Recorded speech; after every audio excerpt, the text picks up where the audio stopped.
Here is a 2023 Mazda 3 Hatchback Premium Plus in poly metal gray metallic over red leather.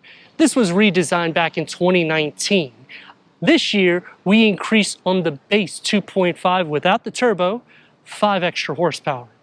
We have the turbo, so we don't need that, but it would be nice to get a little increase over the 250 horsepower that comes out of it. I'm Anthony from Hawkeye Rides, and I'm going to explain why this is going to be better than the Honda Civic hatchback. And it's going to start off with the design of the front.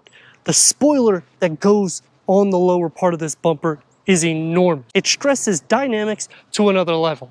This is the Premium Plus, LED headlamps, daytime runnings. The gloss black is going to go right underneath the grille with the honeycomb design in the gloss black. When you option a base non-turbo, it's going to be a silver insert. And comparing this to the Civic, this is going to look a little bit more athletic, as you're noticing, because it's a little bit more aerodynamic. Whether you option the sedan or the hatch, you get the same grille design. It's not going to be the case in the Civic. One's going to sit up a little bit higher, so it's going to be a little bit more grown up. I'm a Honda fan. I think they did a great job with the refresh, just they went a little bit away from the sport heritage. Plus, it's a CVT transmission here, 6-speed automatic transmission, turbocharged 2.5 liter.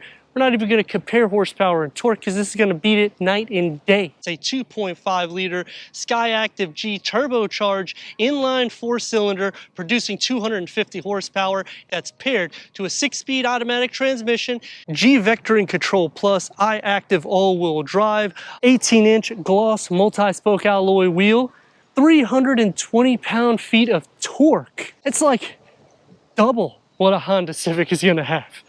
And look, it's a lot smaller too. A little bit more elegant and sharp. That's the way the angles are. It even forms an S towards the back, depending on the way the sunlight hits it, which, what vehicles do you know is stressing that much? And going back to the performance, they did alter the suspension. It's now a torsion beam. They did it a few years back. The front will still have the McPherson strut. 23 mpgs to the city, 31 mpgs to the highway. 0 to 60 numbers are around 5 to 6 seconds, so it is quick. And it's around 175 inches long, so you can do some maneuverability, just you're not going to be doing the cornering too much with the rear suspension layout like that. And it's unfortunate because it's an independent front suspension. The lower roof spoiler keeps that dynamic proportion. LED tail lamps, it's going to be standard. Dual exhaust outlets. It's not going to be found unless you start going into higher tiers for the Honda Civic, in which you could buy his and her with this, and you're still getting quick speeds. Non-power liftgate going into 20.1 cubic feet of storage with a net that you can hold anything so it doesn't roll around. Spare tire that's going to be tucked underneath the floor. Split fold the rear bench at a 60-40 split, and that will increase the cargo to 47.1 cubic feet. It will have a higher setup because it's a hatchback. Let's go inside, start up this turbocharge so you can hear that exhaust note.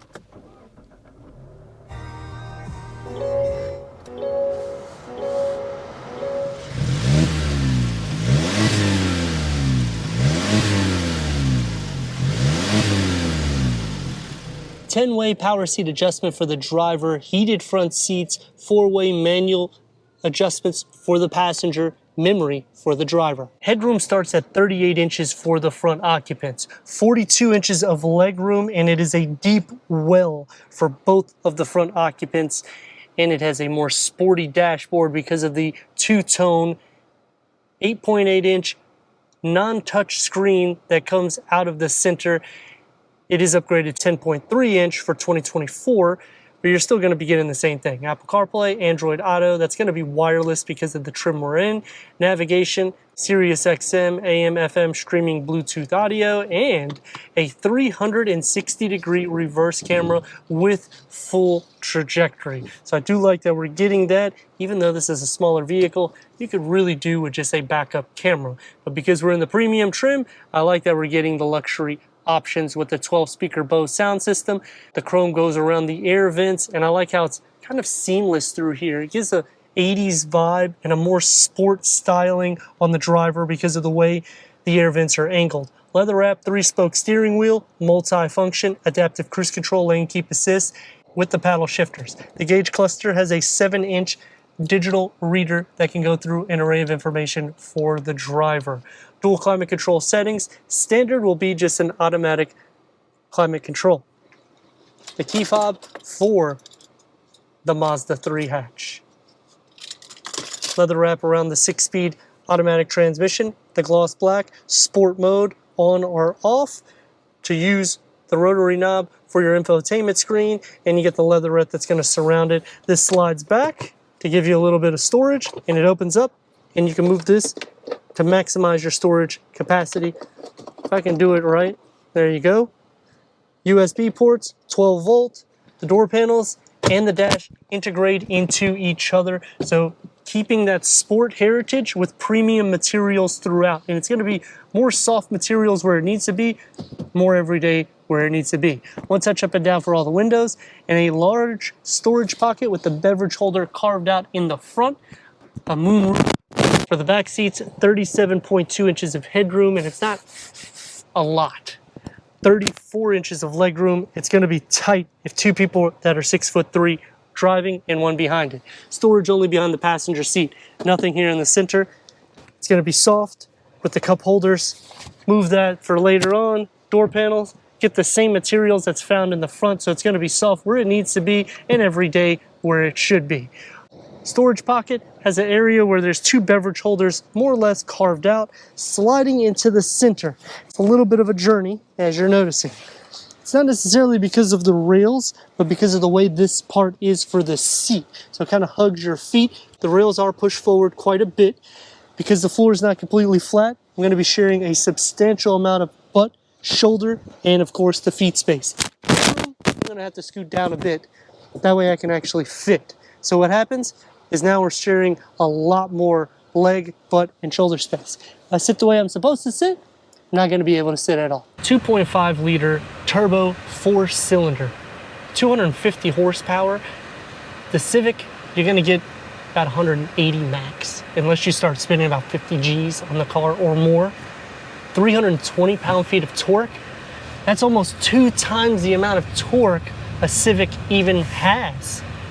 You can buy his and her if you're going to spend over $50,000 on this. Let's see how well she performs. Throw it into sport. Here we go.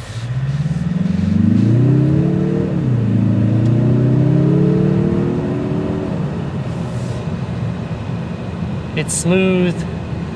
It feels sporty and athletic, which Honda has kind of made an exit to that strategy. The downfall to the sportness, though, is in the back seat. The Civic's going to take it. You're going to have a lot more room. It's a little bit more grown up. So even in the front, you're going to have a little bit more width. This is a tiny vehicle. Almost reminds me of like a Mini Cooper in the sense for maneuverability. It's not going to be as dynamic, but the price for those are going to be a lot higher. Dynamically, you're not going to want to be doing a lot of corners with a torsion beam, which is a sad thing, like I was saying on the exterior, because it's an independent front strut suspension. Why would you do that? You left the dynamics good in the front, in the sense of you can do some stuff, but for the back, you're going to slide off the road, which takes me to some pros and cons. But before we do the pros and cons, this is a turbo. We got to let it breathe.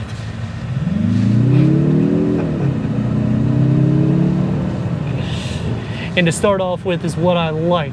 The value that you're getting is unbeatable. You have nearly 50 cubic feet of storage for max when you're putting the back seats down, which for me, I wouldn't be using the back seats too much because people in my family are tall. It's a problem for us. We can't really fit in the back. So to fit 3 adults my dimensions, or even kids close to my dimensions, it's gonna be out of the park. You're gonna have to go to the Civic. But then you're gonna want this for the weekend because this is gonna be the fun drive. Which takes me to some more pros. You get premium materials in this. Honda is starting to put a lot of harder materials all over the cabin. Mazda is getting softer materials all over the cabin. Yes, this is touching near $40,000, but this is basically near fully loaded. So when you're looking at competition, what vehicle can you get that has all this included in one package? Honda, you're gonna have to go up the tiers in order to get features. You can't option anything. Look at this. It's lovely. It's good. Now, putting it into your everyday drive, so you're going to utilize the 6-speed automatic transmission. It's still going to be a higher RPM, and you're still going to be able to get maneuverability in and out of lanes quicker than you would the Civic. We're going to check the turn radius to see how tight it is, but because of the torsion beam, I'm going to imagine when we get to that part, it's going to be a little bit wider than it should, because dynamically and independent suspension, what that means is each wheel is moving independently. So if you are doing maneuverabilities or you're doing a U-turn in the middle of the road, it's going to be a little bit more tight. This is also going to change the approach and departure angle because of the way the vehicle is set. There's no flexing in the rear, only in the front. It does help a little bit dynamically, but you're only doing for half the vehicle. This is not a perfect 50-50 weight distribution, so therefore it's not going to really change or alter anything to make it feel any more athletic than a torsion beam suspension. So what I mean by that, look at this. You can move in and out. And we're going to turn right here so you can see the braking on the vehicle. All the braking is going to be standard. You're going to get 11 inches in the front and over 10 inches in the rear. So you're pretty much taken care of. It's a smaller vehicle. And now to check that turn radius, what Honda did is left a multi-link rear suspension. They did it the right way in the suspension lineup. And it's getting about 2 lanes because of the torsion beam. It would be a lot tighter, especially considering this is a lot smaller. This one sits lower to the ground. The Civic did some things right. Some other cons, non-touchscreen. You have to use premium fuel. No power seat adjustment for the passenger. The air vents would be something that's welcome in the rear because it does get a little bit more warm in the 3. And it's gonna be tight even in the front. The legroom is good, so for a long journey, the seats are wide enough and it feels more towards luxury than sport for the seating. The steering wheel doesn't really have any weight, so you saw for maneuverability purposes, it's not too bad. Could be better if they didn't have a torsion beam, but why don't you tell me what you think in the comments? And if you're new to the channel, consider subscribing. Check out the next video, merchandise, website, and Instagram. Leave a comment and a like. And I'd like to thank Coast Mazda in Port Richey for giving us this 2023 Mazda 3 Hatchback 2.5 Turbo Premium Plus for our car review.